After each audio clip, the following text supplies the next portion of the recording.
Escolinha do Professor Pontes. Hoje, Bruno Ascenso, você tá preparado pra abordagem que vem aí? Sim, senhor. Rapaz, nós vamos falar de casamento.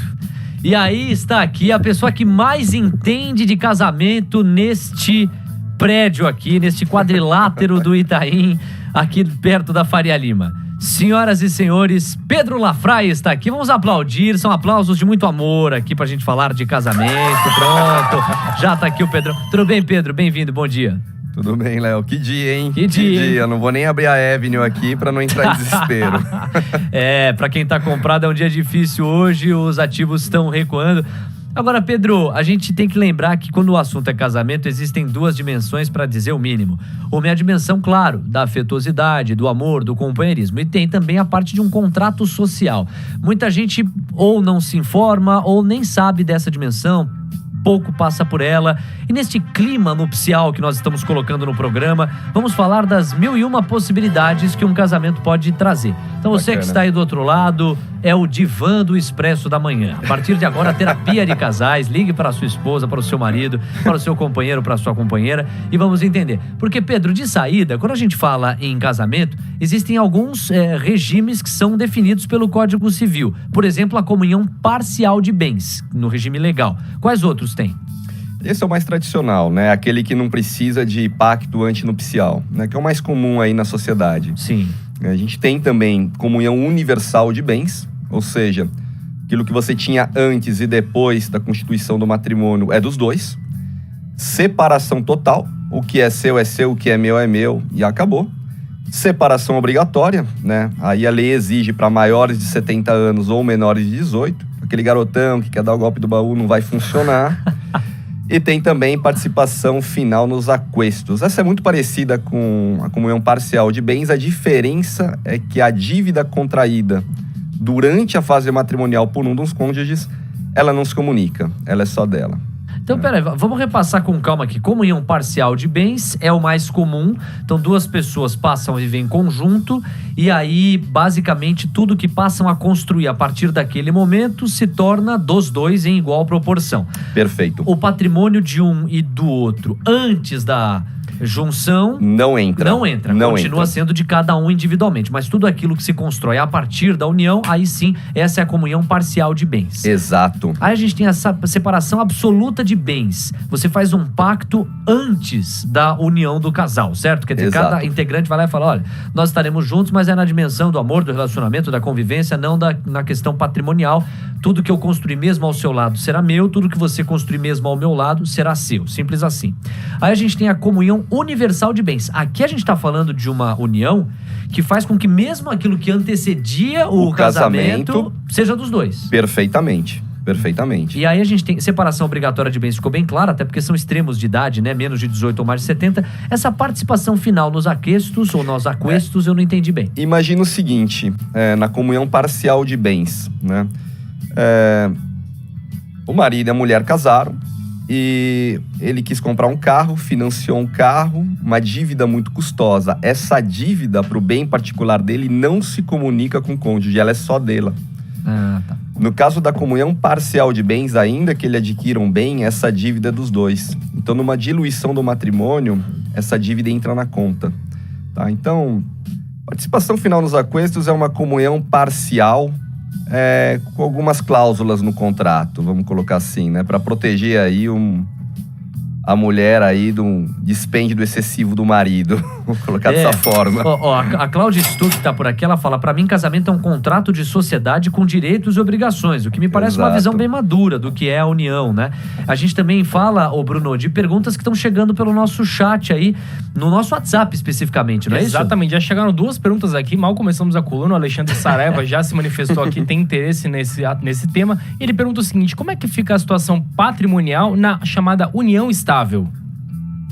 Legal. Essa é uma boa pergunta, porque, se eu não me engano, se você vive, acho que são 6 meses com uma pessoa, dividir teto, já é união estável, né? Aí que tá. Nos olhos da lei não há um tempo, tá? Mas dificilmente a justiça, né, a jurisdição, ela vai entender união estável com menos de 6 meses. Mas o que caracteriza uma união estável é a relação de duas pessoas, homoafetiva, heteroafetiva, tá? Não importa. Pública, contínua, duradoura e o principal, com o objetivo claro de constituição familiar. Tá? Então, se você pensar que você tem duas pessoas, o relacionamento ele é público, todo mundo sabe, ainda que não tenha 6 meses, pode a justiça caracterizar aí uma união estável, mas geralmente esse duradouro, que não tem um tempo definido, ele se dá após 6 meses. Ou seja, 6 meses de uma convivência que atenda a esses pré-requisitos que o Pedro colocou na mesa já são caracterizados juridicamente como união estável. E aí, o passo automático de uma união estável é a comunhão parcial de bens, correto? Perfeito. A jurisprudência vai entender dessa forma. Ou seja, você que está aí, divide teto com uma pessoa, mesmo que você não tenha formalizado um eventual pedido de casamento, juridicamente falando, você já tem uma comunhão parcial de bens, de modo que se amanhã vier uma separação, quem saiu da casa pode recorrer à justiça, se dizendo, por direito, detentor daquilo que foi construído entre os dois. Exato. Exatamente. Muito bom, hein? Nossa terapia tá só começando. Tem outra pergunta aí, Bruno? Tem outra pergunta. Muita gente interessada nesse tema, que é o caso do Osmarito. Ele pergunta o seguinte: bom dia, posso fazer o pacto já estando casado? Isso é, pode haver alguma alteração com o contrato com a relação em curso? Ou seja, casaram, já tem comunhão parcial de bens, que é o regime, digamos, clássico, mas aí no auge da maturidade do casal, eles chegam e falam, olha, a partir de agora a gente pode separar o patrimônio. Tudo que eu construir daqui pra frente é meu, tudo que você construir é seu, mas continuaremos juntos. Pode isso, Arnaldo? Pode sim. Você faz aí uma revisão do pacto nupcial, né? Então você faz aí uma alteração aí do regime. Claro que ninguém casa, né, pensando em separar, né? Mas isso já aconteceu. E separar patrimônio, especificamente. Exato. Porque você continua com a convivência total. Temos mais uma participação ilustre, pelo que eu tô entendendo? Então, sim, mas o ouvinte preferiu não se identificar, porque ele traz o seguinte depoimento. Eu moro junto com a minha noiva faz 3 anos e pago a conta de telefone dela faz uns 8. Estou ferrado? O pacto antinupcial resolve isso? Aí é com você, Labra. Eu não tenho a menor ideia. Eu coloquei aqui com aspas e tudo ali, ipsis literis aqui. Vamos lá.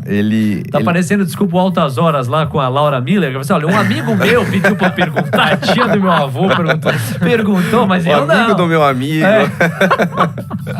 Diga aí, Pedro. Na prática, ele resolveria, né? Mas uma conta de telefone, você não entende que isso é uma dívida onerosa, né? Não é uma dívida que você tem um lastro contratual ali.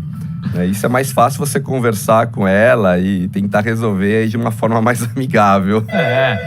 Por isso que eu falo, pontos. O ouvinte que escreveu pra cá, tá, troca uma ideia com a companheira, tá, pra não ter emoção. 11h36. Vamos lá, Bruno Ascenso, você também, que é um sedento por saber destas questões amorosas e patrimoniais, faz a próxima pergunta. Exatamente, sempre bom se preparar para futuras oportunidades aí de mercado, né, não é mesmo? A gente chegou a abordar todos os regimes de bens definidos aqui pela lei brasileira, mas eu queria entender um pouco melhor no aspecto da comunhão parcial de bens, Pedro, que é a mais comum, você bem colocou aqui, e tradicional. Todos os bens nesse aspecto se comunicam entre si? Não. Como eu falei, bens antes do matrimônio não se comunicam. Bens particulares também não se comunicam. Instrumentos de profissão, então, por exemplo, o marido é um dentista, esses instrumentos de uma separação não vai entrar na minha ação. E proventos, pensão, isso aí também não se comunica, tá na comunhão parcial. O Marco Antônio tem uma pergunta bem específica que eu acho que é legal e pode ser de muita gente. Ele diz assim, vamos supor, eu ganho 10 mil reais e a minha companheira ganha 5 mil reais. Se nós tivermos uma separação depois de uma união estável com comunhão parcial de bens, todos os recursos que entraram na minha conta, todos os 10 mil reais que mês a mês entraram enquanto eles estiveram juntos, vai ser dividido de forma igualitária. Vai ser dividido de forma igualitária. Exato. Olha, essa não sei se a galera sabia, hein? Eu acho que a maioria não sabia disso. Assim, então vamos supor que nesse período ele acumulou, exemplo, 100 mil reais. Só que ele pagou conta, ele colocou o dinheiro pra rodar. Ela tem direito a 50 mil reais desses 100 mil. Exatamente. Ela ou ele, né? Tanto faz aqui, certo? Tipo, pode ser o oposto também, é claro. A gente tem que colocar a situação em nível de equiparação aqui, inclusive de gênero. A Paula Barros... aqui é o Paulo. Paulo Barros vai lá e escreve o seguinte, ó. Cuidado com a união estável não reconhecida. Ela tem a comunhão parcial de bens. Então você aí, meu camarada, que tá morando junto sem casar... metade dos seus ativos serão partilhados caso acabe. Exatamente. 11h38, você tá curtindo aqui, ó, o Divã do Expresso da Manhã, ao vivo, com o glorioso Pedro Lafraia, ele e a galera do School e do Matrix contribuindo aqui. Agora, qual que é, essa aí eu tenho certeza que a galera também não sabe, qual que é a diferença entre meação e herança? Essa é legal. Assim, são instrumentos distintos, né? Mas não raro objeto de confusão. A meação é um direito matrimonial, tá? Enquanto a herança, né, é um direito sucessório. O que é a meação? É o direito de um dos cônjuges, né, a metade dos bens comuns do casal, a depender do regime matrimonial, né? Comunhão parcial, universal, participação nos aquestos. Sim. Isso não quer dizer que ela não vai ter direito à herança, a depender do regime. Então, por exemplo, na separação obrigatória, ela não tem direito à meação, mas vai participar na linha legítima em direito igualitário pela herança. Meação é um direito matrimonial, necessariamente. Direito do cônjuge a ter 50% metade. 50% dos bens comuns. Perfeito. E Agora, a herança é um direito sucessório. Então, se um dos cônjuges venha a falecer, eu vou ter direito? A depender do regime matrimonial, sim. Agora, ó, tô dando uma olhada aqui, ó. A Cláudia Stuck, ela faz uma pergunta que eu também acho curiosa. Vamos lá. Ela diz assim, ó. No Brasil, tem que dividir o FGTS também? É uma boa pergunta, hein? É uma boa pergunta. É uma boa pergunta e eu acredito que sim. Agora, o FGTS ele foi constituído antes, né, do matrimônio, né? E teria que ver isso, né? Qual parcela seria o objeto de meação, né? E qual parcela não seria objeto de meação. O ouvinte aqui, meu xará, o Leonardo... não entendi o sobrenome aqui. É com a letra P, acho que é Padairto. Ele vai lá e escreve, multa rescisória também? Multa rescisória também. Rapaz, é tudo mesmo, hein? Tem pergunta aí no nosso WhatsApp. Diga aí, Bruno Ascenso. Tem sim aqui mais um episódio de casos de família. Ele diz o seguinte aqui, o Gustavo, pelo que eu entendi, ele é casado nos Estados Unidos, o DDI dele é dos Estados Unidos, e ele disse aqui, ele trouxe um complemento que justifica isso, vamos chegar lá. Ele diz o seguinte, primeiramente, compramos um imóvel da prima da minha esposa em 2019, vai anotando aí. Em 2019. Nesse imóvel mora minha sogra, minha cunhada e 2 dos nossos cachorros que ficaram no Brasil. Esse ano tiramos férias e aproveitamos para regularizar e transferir o imóvel por problemas de tempo e outras coisas. Minha esposa precisou colocar o imóvel 100% no nome dela por conta disso, mas como outros imóveis que temos, tá tudo declarado no IR desde 2019. Em caso de uma separação, posso ter problema? E além disso, ele complementa dizendo que ele tem o registro de common law desde 2005. Qual é o nome do motorista do ônibus? Olha... Pode cobrar uma consultoria. Essa eu vou ter que pensar. Agora, qual que é o regime matrimonial dele? Aí, Gustavo, tá Ele online escreve, aqui, tá ouvindo, complementa aqui essa história, porque agora ficou confuso, todo mundo quer saber aqui, o Brasil inteiro ouvindo. Complementa, porque ele poderá ter problema. Agora, na escritura, ele consegue se livrar desse problema, tá? Então, ele pode ter aí uma salvaguarda no ato da escritura aí. Então, não fazer parte disso e, por óbvio, não arcar com a dívida, né? Perfeito. Agora, Pedro, você também separou aqui um comentário sobre a legítima. E até essa coluna, eu achava que a legítima era o sinônimo de Havaianas. As legítimas. As legítimas Havaianas. Mas a legítima, neste contexto, é outra coisa. O que é, hein, Pedro? A legítima é a parcela do patrimônio que não pode ser objeto de disposição testamentária. Então, 50% é obrigatória respeitar, né, a linha descendente, filhos, ou a linha ascendente, pais e avós, mais o cônjuge. Os outros 50% do patrimônio pode ser objeto de disposição testamentária. Então, por exemplo, imagina que você tem pai e mãe, eles podem falecer e deixar metade é obrigatório para você e seus irmãos, né? A outra metade, ele manda para quem ele quiser. Então, ele pode deixar também 100% para vocês. Agora, quem não recebe isso, pode acontecer da linha legítima não receber a parcela que lhe cabe? Pode sim, por cláusula de indignidade. aquele filho que fez coisa errada. Foi por onde não devia Tentou ter pegar a ido. empresa do pai, foi por onde não ter ido. Ô Pedro, você desculpa de eu estar rindo aqui, é que eu recebi uma pergunta Vamos lá. que pra mim é épica e a gente vai fechar com ela. Vamos lá. É o Sandro Souza. Ele escreve o seguinte: eu construí minha casa no terreno da minha sogra. E agora ele separou.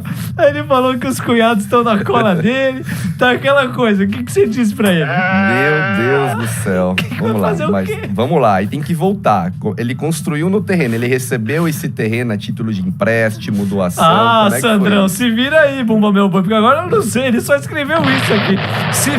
Se não for verdade, é a melhor piada que eu já ouvi. Mas se ele recebeu esse terreno, fez a casa, usa a casa, mora na casa há mais de 5 anos, pode caracterizar uso capial. Aí provavelmente ele vai esse ganhar é um na bom justiça. ângulo. Esse tá? é um bom ângulo. Aí tem que ver. Eu sugiro ele procurar um bom advogado, viu? Olha, quero mandar um beijo aqui pra Cláudia, pra Helena também, que gostaram bastante do papo, mandaram um alô aqui pra gente. Um tema muito interessante. Eu vou contar um caso aqui rapidinho. Vai lá, no Isso aqui pique. aconteceu no pique, um caso real. Era um cara que ele se separou, foi um divórcio muito dolorido e era separação, era comunhão parcial de bens. E ele ficou arrasado. Falou, quer saber? Chega. Pegou 100 milhões que ele ainda tinha e doou em vida pros filhos. Ele tinha 2 filhos. Doou. Ele falou, chega, não quero mais. O que aconteceu? Anos depois, conheceu outra mulher. Se apaixonou e casou. Ele falou, casa com separação total de bens, todo mundo falando que o que é seu, o que é dela é dela. Cuidado, porque na separação total de bens, ela não terá direito à meação, mas ela terá direito à herança. E se ele morre, ainda que essa doação ele fez para os filhos em vida, no inventário, quando esse patrimônio subir para colação, na abertura do espólio, ela terá direito à herança e concorrerá na linha legítima com os filhos, 1/3 para cada um.